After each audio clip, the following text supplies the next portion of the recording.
How you doing? It's the Butcher here, and today I'm going to bring you my build for the Boulder Druid, the Hurricane Boulder Druid, basically where you have the boulders circle around you.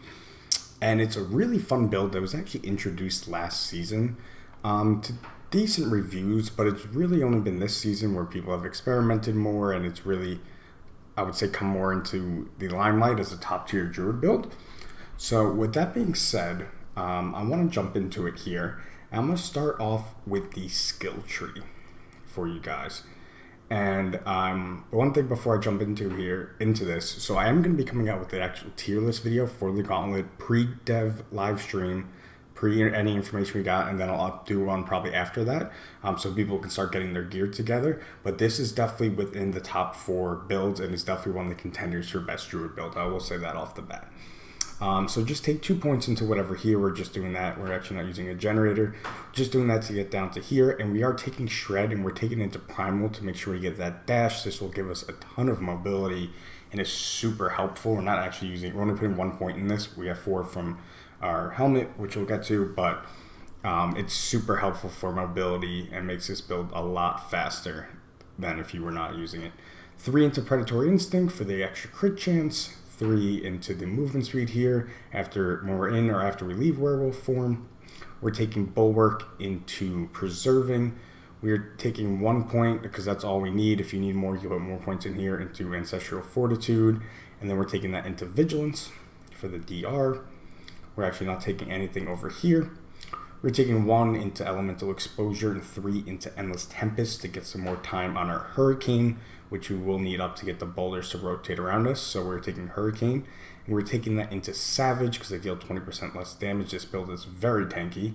We are taking Boulder, and we are taking that into Natural Boulder for the 20% increased crit strike chance. It's huge. It's an amazing node right here. Then we are taking, so we are taking Trample. I actually don't have to take it, but if you do, you can take 1 point out of Safeguard here and just put it into Trample just to get the skill. You don't have to take anything else. But 3 points into Crushing Earth, 3 points into Safeguard, or 2 depending on if you have a Shaco or not, and then 3 points into Stone Guard. It's a nice multiplier. And then we're also taking 1 into Neurotoxin, 1 into Toxic Claws, and 3 into Envenom. Then coming down here, we are taking 3 into Defiance, 3 into Natural Disaster, and 3 into Resonance. And then we're taking Petrify, and we're taking that into Prime. No need for the Supreme. We don't really have very many spear problems, or kind of see the way the build works. Taking nothing else, and then our key passive is Nature's Fury. This will help reset our Hurricane, our Bulwark, and it's really nice.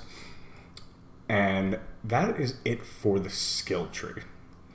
Now over to the gear here. So on our helmet, the best in slot is a Shaco. Not that surprising. If you don't have a Shaco, don't fear. I am using 2 Uber Uniques in this build, but you can easily run it with none. If you don't have a Shaco, you grab a regular helmet. You make sure you grab cooldown reduction on there. Life, total armor, you actually will be a bit tankier. And then I would grab something like Willpower, would be great on there as well too. For our chest piece, we're using a normal chest piece here, not a unique or anything. I've on a total armor, life, DR, and DR from distant. I wish that I had, instead of that life, I wish I had DR from close, but it's fine. This build is so tanky, it literally doesn't matter. But I recommend getting the other 3. On our gloves here, and we're using the symbiotic aspect. That's how we are using the Nature's Fury to reset our Hurricane, our Bulwark, and other things. On our gloves here, we want Willpower, Attack Speed, Crit Strike Chance, and Storm Skill cooldown reduction, again for the Hurricane. And on here, we have the Natural Balance aspect. And what this is going to do is casting a Storm Skill grants your Earth skills 45% multiplicative crit strike damage for 4 seconds. Then casting an Earth skill grants your Storm skills 12% additive critical strike chance for 4 seconds. So because of that and something else down here, where werewolf skills function as storm skills and werebear skills function as earth skills, we're actually able to keep this up a ton. Specifically, that first part is really what we want. So anytime we cast Shred, we are getting that and getting that 45% multiplicative crit strike damage, which is huge. Pants to Bolt's Will. Pretty standard for so many builds right now. And then what you're looking for here, really just you want a good roll on the bottom portion, so the 40%, and then damage reduction from close. Our boots, we want movement speed, spirit cost reduction, total armor and wearable form, and then I have DR while injured. You can also run all stats, willpower, anything else like that instead of DR while injured. Doesn't really matter. And then on here, we're running Ghost Walkers because we actually do need the movement speed. It's one of the downsides of this build. It's not quite as fast as some other ones in terms of just straight movement speed, specifically because we can't get movement speed on our amulet, unfortunately. But Ghost Walkers does help out a lot with that, and we're able to use Shred to kind of teleport around, basically. And then we are using rubies in our armor here. Now for our weapons, we are actually running a one-hander and an offhand. That's because this right here, Metamorphic Stone, the damage is actually bugged. So you actually don't get an increase in damage for this. So there's no point in running it on like a two-hander where you could get a huge bonus of damage. It doesn't matter. You're better off running it on a one-hander. So for your one-hander, I like using an axe. The damage to healthy, the overpower is not going to be that beneficial from a mace. And on here, you're going to want all stats, willpower, crit strike damage, and crit strike with Earth skill. Instead of crit strike with Earth skill, you could also take something like core or close would work too. And then, like I said, we have nature savagery on here, and that's very important for this bonus, as well as resetting our bulwark and our hurricane as well too. This is where some builds differ. I am actually using a Paragon board almost one for one from Screamheart, who I will have linked down below. He's a great creator, and I was looking for a Paragon board to start out with. And normally what I'll do is I'll start out with the Paragon board, and then I'll go in there and I'll tweak it and I'll adjust it to my liking. But his was so good, I switched around a few things, but for the most part, it's very similar to his. But the actual build that I'm using is quite a bit different. For example, he's not actually using this, and I find this to be extremely important in my build. But I am going to have this video linked. You should definitely go check it out. He's a great creator, like I said, and this is really not the best axe now that I'm looking at it. I've had trouble finding good axes this season. But anyway, over to our offhander right here. We want willpower, crit strike chance, spirit cost reduction, and cooldown reduction. You'll notice we have a bunch of spirit cost reduction, and that, or we have spirit cost reduction where we can get it, and that is because it is kind of spirit intensive in a way. Not so much that you're going to run out, but you just want to be able to get those boulders up and then start moving, and then you'll get it back and then get a bunch of boulders up and then start moving again. You'll kind of see what I mean when I get to the gameplay portion of the video. But yeah, that's going to be our offhand, and then we want Metamorphic Stone on there. Like I said, the damage doesn't matter, so you can just take a min one. It doesn't really matter unless they end up fixing this between now and the Gauntlet. And then we are using what are these? Emeralds? Is that what they're called? Yeah, the whatever. The green ones that do crit strike damage to vulnerable enemies and our weapons. I think they're emeralds. And then for our amulet, this is a must for the build. It's a unique. You get it from Druid. It's Diablo Stone Amulet. And this is what's going to allow our boulder to rotate around us. So for this, the thing you're really looking at is you really want the highest roll possible in nature magic skill cooldown reduction. The rat skills actually aren't that important because it's kind of dumb design. So you can see I have an extra 4 points here that's coming from the Shaco. I'm not actually getting the 4 to rat skill because we changed it over to a core skill. So it does give our hurricane more damage, but it's kind of stupid design, honestly, that I think it should be just like ranks to Boulder would be nice. Although it does make our trample actually do quite a bit of damage, honestly. But either way, it's a little thing you notice. Don't actually worry about that one really at all. So go for nature's magic skill cooldown reduction is the most important, then followed by nice rolls on resource gen and max life. This is a pretty good one. Resource gen could be a bit higher, but I'm okay. It's got a really good roll on that nature magic. So I am using Starless Skies in this build. It's definitely not necessary, although it does help. You might have to, if you're not using Starless Skies, either put more points into this right here, Ancestral Fortitude, or use a diamond in order to cap your resistances. But Starless Skies is very good this season, as many of you know, with the changes they made to it. If you don't have Starless Skies, pretty easy change. You can use the exact same affixes on this ring. So crit strike chance, crit strike damage, critical strike damage with earth skills, and physical damage. I see a lot of people going for max life. This build has a ton of max life and it's super tanky. I would not go for max life. I would go for the extra damage by adding on another damage thing. So whether that's going physical or crit strike damage with third skills, people tell you to take different ones. I would take them both on both of your rings if you're not using Starless Skies. And then what you can do instead of Starless Skies, we're using Accelerating on one, and then if you don't have Starless Skies, you actually have a couple options. You can use like Edge Master or something like that. I wouldn't recommend it. What I would recommend is Retaliation, which I wish I could fit in this build, but I can't. So based on the amount of Fortify you have, that's going to give you up to a 30% damage multiplier. So it's 10% lower, but it's still really good. And you're able to get rid of that lucky hit and actually add in something else. So you're not losing a ton by not having Starless Skies. Starless Skies is though helpful with your resources as well too. So that is all the gear, and like I think I mentioned this, we have skulls in all these, but you might need to change that based on if you have Starless Skies or not. So that is going to be the gear that I'm running and the aspects. Now if we want to go over to the Spirit Boons, I'm running Wariness, running Sight Talons and Avian Wrath. I am running Bolster, and I'm running Masochist, if that's how you say it. I never know how to say this. You can also run this too to reduce the cooldown of Petrify, but the only time I use Petrify is either on bosses or it's for suppressors or wallers. Suppressors or wallers are absolutely kill this build. It's super annoying, and it's why you need to have Petrify on here. So we do have the cooldown pretty low already. It's under 30 seconds, which is nice, but you can take this instead of this if you really want to. And then for our pet here, pretty similar setup to what we pretty much always run. So we have Tempest, we have Evernight, Breaking, and Resource. So Breaking allows us, so we are running Exploit, but Breaking allows us specifically for bosses to keep that vulnerability up, or really tough elites or something like that. So I find that to be pretty useful.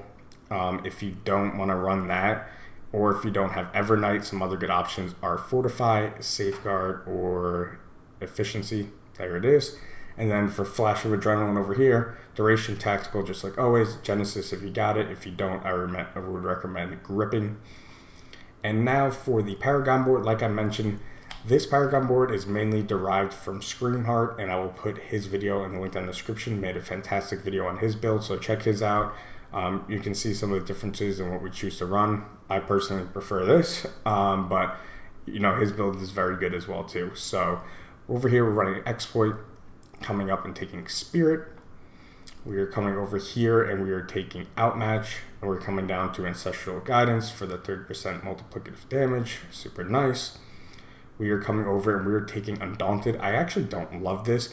The biggest problem is this almost has to be an int board, and there's really nothing else that's better for an int board, unfortunately.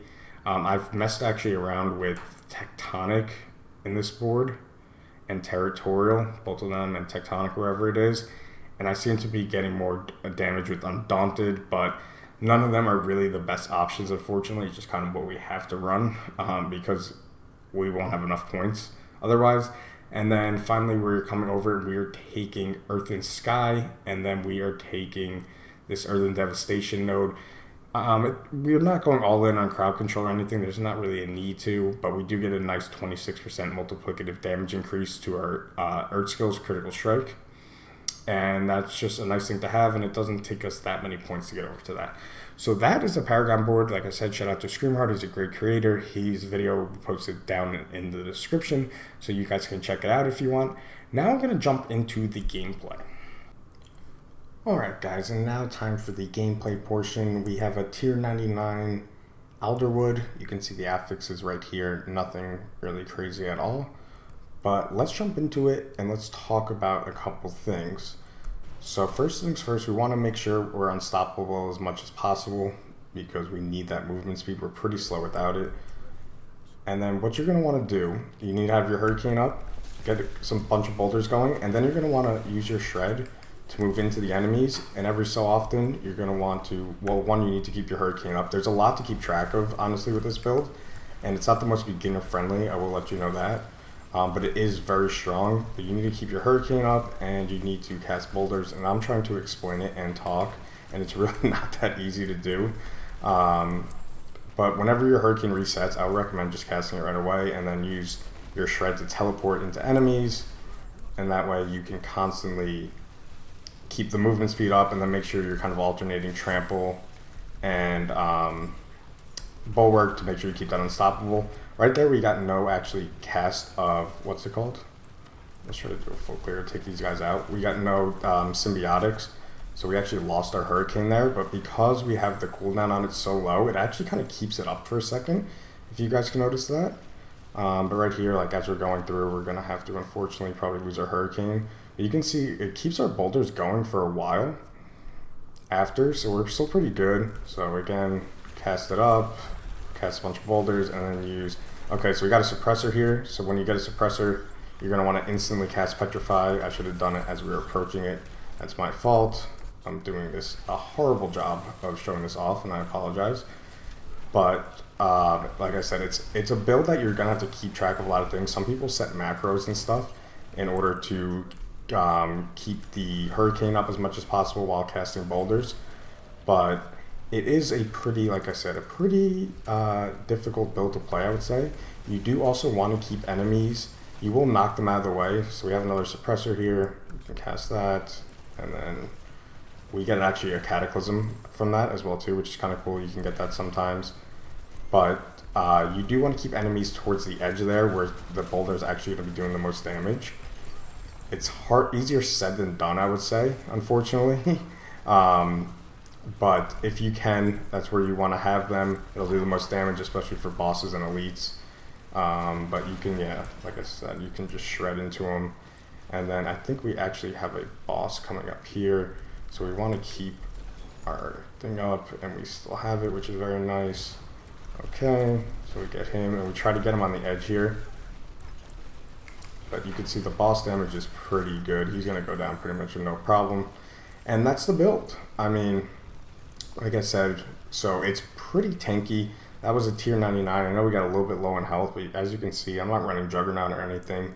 I'm running 8200 armor, and that turns into 1100. And as you can see, we actually got a free boulder cast there, but 1100 when we're in werewolf form. So take that what you will. I really have no problems beating this higher level content. You can play it better than that. That was not the best showcase, I'm sorry. But you could definitely play it better than that. You can speed through it pretty good. It is, like I said, not that beginner friendly. You do have to manage all of these pretty efficiently while also shredding its enemies. While also, if you see a suppressor, pop this. And I actually didn't use Petrify against the boss, so that's something else you got to keep in mind.